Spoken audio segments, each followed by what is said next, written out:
So you want to manifest lust. I got you.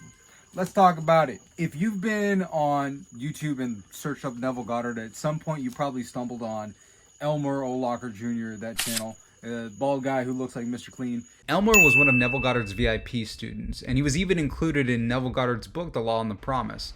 David is Elmer's grandson, and he's been making YouTube videos on Neville Goddard, The Law and the Promise, and your life being a simulation over the past few years. Now, this is how Elmer taught David the law, and specifically how to use it to manifest lust. But this is a principle that I mentioned in my previous video, and people were asking me, hey, what's the Elmer O method? You didn't mention it in the video. Okay, fine. I'll tell you how to manifest lust. We'll talk about it. If you want to, get it on. Cool, I got you. Now, this is ultimately how his grandfather taught him the law. When he was 16 or 17, David was struggling. He had difficulty with a girl that had just broken up with him. He was devastated, and his grandfather saw that as an opportunity to teach him about the drift, the subconscious mind, and how to trick the subconscious mind by using the drift, that space between the two, the conscious mind and the unconscious mind, to get it to manifest the reality that you want. Now, I know this works because I've used it myself. I've manifested many very happy conversations after happy times. Now, how do we do this? What's the method? Why does it matter? And what can you expect for yourself? This method uses another person that you desire, that you want to manifest in your life, and uses your memory of them. And in using the memory of them, you craft the wish fulfilled. The scene that would let you know that you were with this person and that you had the experience that you wanted with this person. Now, what Elmer had mentioned that his grandfather had done when he ran his gentlemen's clubs, because he had divorced his grandma and gave her property and everything, and then just went on a wild spree, to say the least. What he would do is he would find the person that he was interested in, and what he would do is he would study her. He would pay close attention, and he would study the way that she looks, like her face, all the small little mannerisms and things that she might do. Very, very close attention to the sound of her voice, and absorb as much as he could of her physicality into his memory. He was absorbing the way this person was. How do they smell? How do they feel? How do they look? How do they move? How do they talk? What's the sound of their voice? Because you need as much sensory impression as you possibly can of the person that you want to manifest and create, so that you can bring that material with you into the imaginal act, which is the manifestation process. So once you spend time around this person, you're collecting data, you're like, I like how that person moves. They smell like this. Take note of that. Start writing this stuff down. Take notes. You don't need to rush into it, baby. Take it slow. Take your time. You're acquainting yourself with as much of what makes this person unique, because the reason why you want this person over somebody else is because there's something different about this person. There's a uniqueness of them. It's not just like this is a woman or a man. This is the woman or the man that you are personally interested in. So let's take some time and really pay attention to the small details in this person. And once you have all of that information downloaded into your mind and you have an adequate amount, what you could do is use Neville Goddard's state akin to sleep. You go and you're going to imagine yourself in a scene with this person that you've selected. And it is not going to be just you guys doing it, because you can do that. But for some people, it's a little bit difficult to kind of imagine being in the act. So what you can do, and this works very well, very, very potently and powerfully, is to imagine the moments after you two have knocked boots, like you two laying together, pillow talk. Imagine all of the things that you listed. How is this person moving and interacting in this space?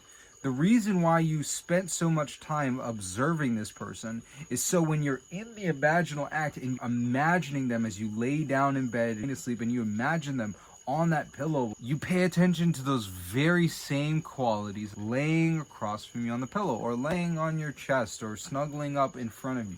You pay very close attention. Remember the smell? How does their hair smell as it's brushed up against your chest? How do they speak when they look up at you? What's the sound of their voice when they're tired? And what you do is you have this person tell you a very specific list of things. Oh my gosh, that was the best. You're the best I've ever had. This was the most amazing experience. Oh my, that was wonderful. and anything that you want to have happen in that experience, have them reflect that back to you, where they're remembering the experience and telling you how much they loved and enjoyed it.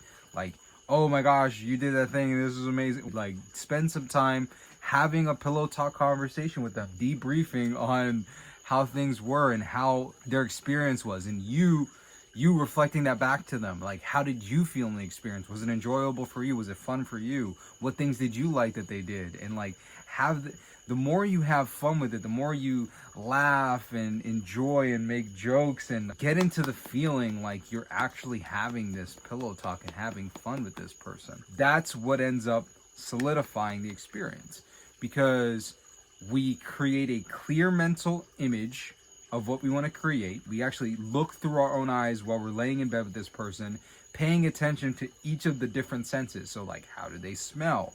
How do they look laying on us or on the pillow next to us? What are the things that they would say? And this is part of why observation is a big thing. When you observe somebody enough, you can make guesses on what a person would say in a situation and how they would say it. If a person is like for instance, if we do characters, I'll do like cartoon characters.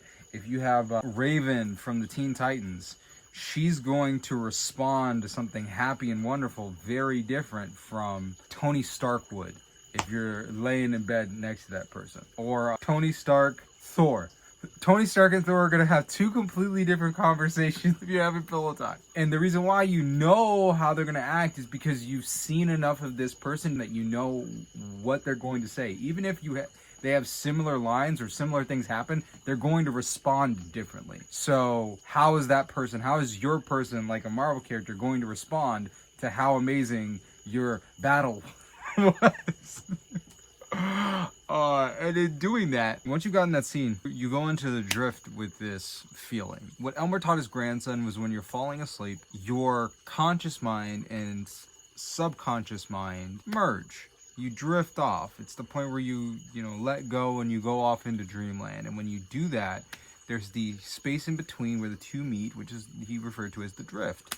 And the subconscious mind, or the superconscious mind, or unconscious mind, whatever you want to refer to it, it's the same power, it's the same energy that moves things outside of our own conscious awareness. Like, we think about us moving our hands in the world, speaking, and doing work. But there are other things that happen outside of our conscious awareness and our conscious power, but they still happen. Like the growing of our fingernails, even though we don't think about it, they happen. The growing of our hair, it continues to grow. The beating of our heart, we don't think about it, but it happens. In the world around us, these plants, I don't think about the plant growing, but there is some power, some mind that is compelling and moving and unfolding the pattern of the seed of the plant. And it's moving through its entire process of growing bigger and bigger, blossoming. You got other plants that are blossoming with limes. We got limes somewhere down there in the darkness. We got limes back there. And that's the unfolding of a pattern. The subconscious mind, or the operant power, the cosmic will, is constantly moving, creating, and changing the world.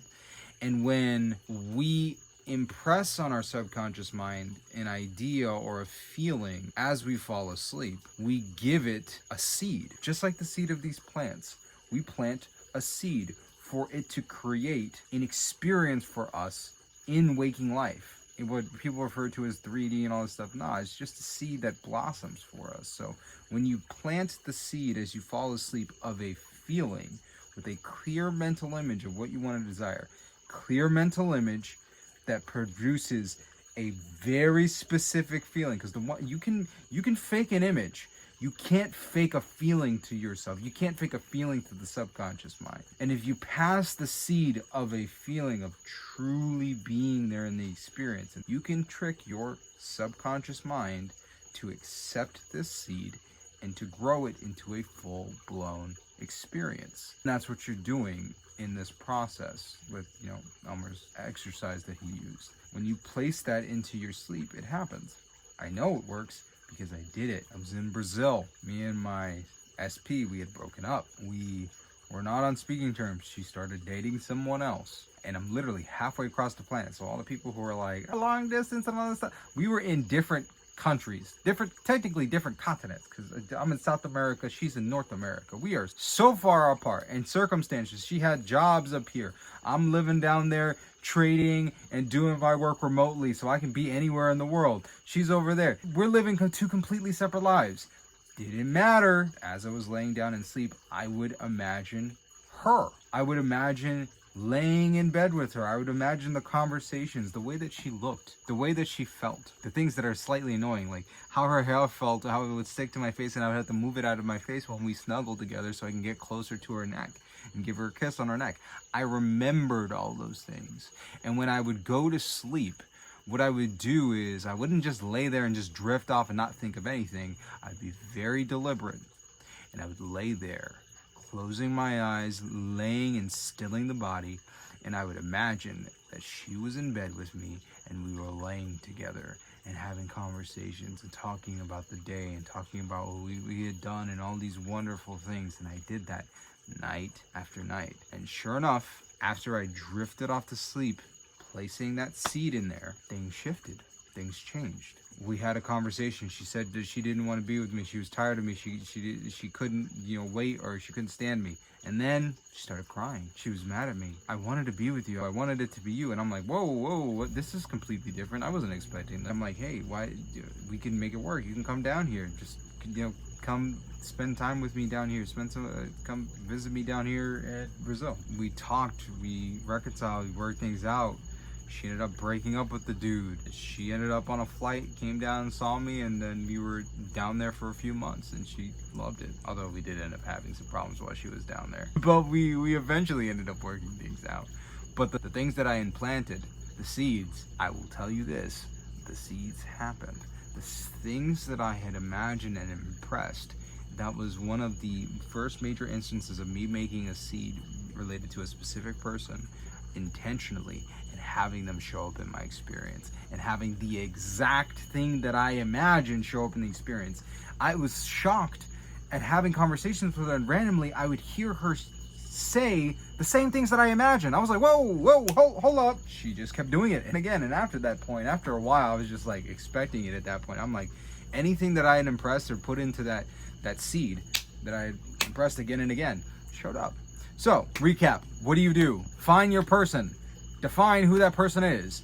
Observe them and gather the memory as much as you can. All the senses that you can. Without being weird and creepy. Be okay. Be normal. Come on. Be a normal, cordial person. Smell them inconspicuously. That's why hugs are a very nice thing. In the US, it's very customary to hug people, and you get a smell of a person. You're like, okay, all right, I'll remember that. And smells are very powerfully linked to memory. So if you get a smell of somebody, get that locked in, baby. Get that memory of how they smell. Actually, now that I think about it, yeah, I could actually pinpoint like different people that I remember or different places by smells. Like, as I said that, I remembered, and this is so strange, I remember how somebody smelt from elementary school. It's a very strange thing, because I'm going back to the idea of elementary, and I'm like, elementary school, a girl named Sarah in elementary school. I remember how Sarah smelled. So strange. Came out of nowhere. I don't know why that came up, but Sarah. So if you get the scent of the person, how do they smell? What's the sound of their voice? How do they sound when they talk and have conversations with you? And you can imagine that voice in different areas of space. How does it sound when that person's down laying on your chest? How does it sound when that person's behind your ear? How would that sound right in front of you if you guys are laying pillow to pillow? How would that sound, facing the pillow? Whatever, wherever this person is. How would it sound above you if you're laying down on bed? How does this person sound? How does the person feel? Like their body, it just tugs. Like, get as much detail as you possibly can. Then you decide when you're going to do your imaginal act. Do the imaginal act before going to sleep. You imagine yourself not necessarily doing things with them, but after the state, having conversations which imply that you guys have done things. Think of the Hollywood, PG kind of thing, or PG-13. You don't show the act, but you have the people laying down, talking and having conversations where you imply, and if you're smart enough, you know what happened. So have those conversations, talk to that person, and then continue this process until you create the feeling inside of yourself that this thing has happened, or it's happening right now. It needs to be from your first person perspective, in the present, happening right now, right then and there. And go to sleep in that feeling. Practice it, seeing yourself go through the same conversation with this person and fall asleep in that feeling. It may take a few nights. You may have to bring your attention back to it, but if you focus on it enough and you bring that into the drift, the seed is planted and it will manifest in your physical experience. If you do that, you will have quite the lovely experience with the person that you desire. Use this wisely, because this can be used dangerously and to your detriment. If you want to actually manifest a full relationship, you can check out this video, which goes a little bit more in depth on the process, because there's a lot of things that I left out in this process since it's a quicker video. But if you want something a little bit more in depth, go check this one out.